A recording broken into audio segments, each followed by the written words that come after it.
Oh, happy day. Oh, happy day. Oh, happy day. It's a blessing. It's a blessing. A lifesaver for me and my wife. I am very, very appreciative. I love them all. I'm so glad that We've had some profound discoveries on healthcare because of these individuals, and so we want to celebrate them here today.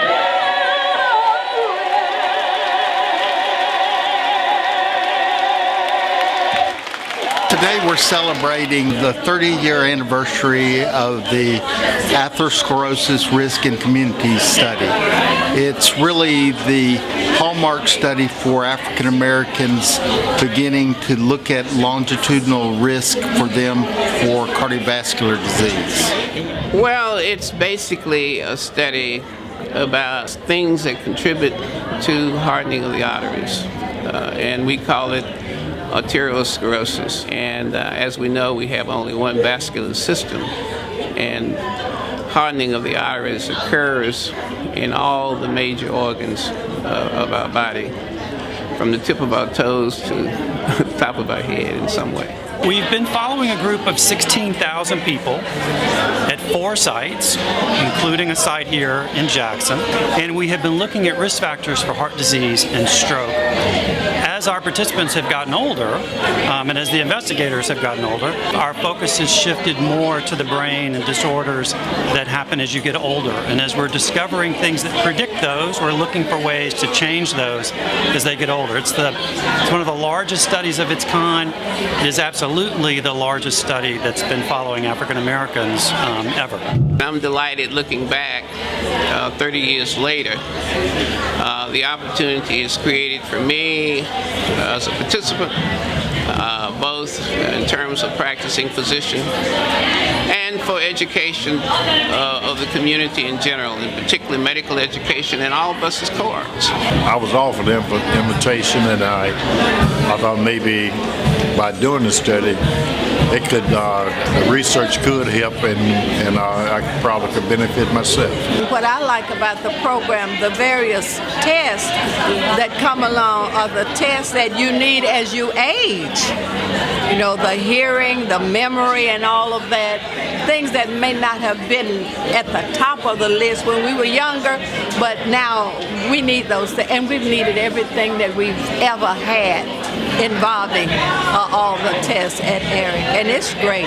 We've been able to follow these participants from the time they were middle-aged, where we believe that the changes start happening in the heart, the blood vessels, and the brain into old age. So these participants were ages 45 to 65 when they came into the study, and now they're 72 to 92. For years, we've looked at the Framingham study to understand how chronic disease, particularly cardiovascular disease, evolves in humans. However, we haven't noted how this was particularly different for a different race, African Americans in this case. And that's been the importance of this study, which eventually evolved to our development of the Jackson Heart Study. What we found was that it's not necessarily significant differences between groups of people per se. It was mainly differences between culture and diet. In the South, we have a high-fat diet, and we think that contributes significantly to diseases of the heart, the blood vessels, and the brain. We've been able to follow them for so long now, and they have been willing to share so much with us about their lives.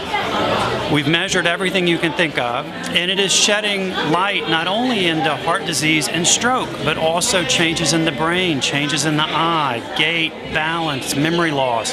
So it's really a precious resource, and these folks have stuck with us for so long. And my hope is not only to honor them here today, but that they will pass along this legacy of participating in research projects so that their loved ones and their family members will follow their example and carry this forward to the next generation to help our work continue.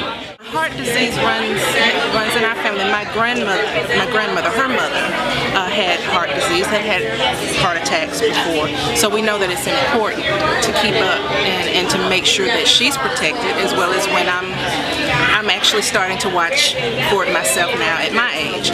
We just kind of brushed it off, mama going to some kind of thing, and now it's 30 years later, and wow. In the future, we hope that I could be in it or something like that, so we can continue it on, because it is a very important program. There are benefits for being in a research study like this, and there's data to show that people who are in research studies tend to live longer and lead healthier lives, because we measure so many things.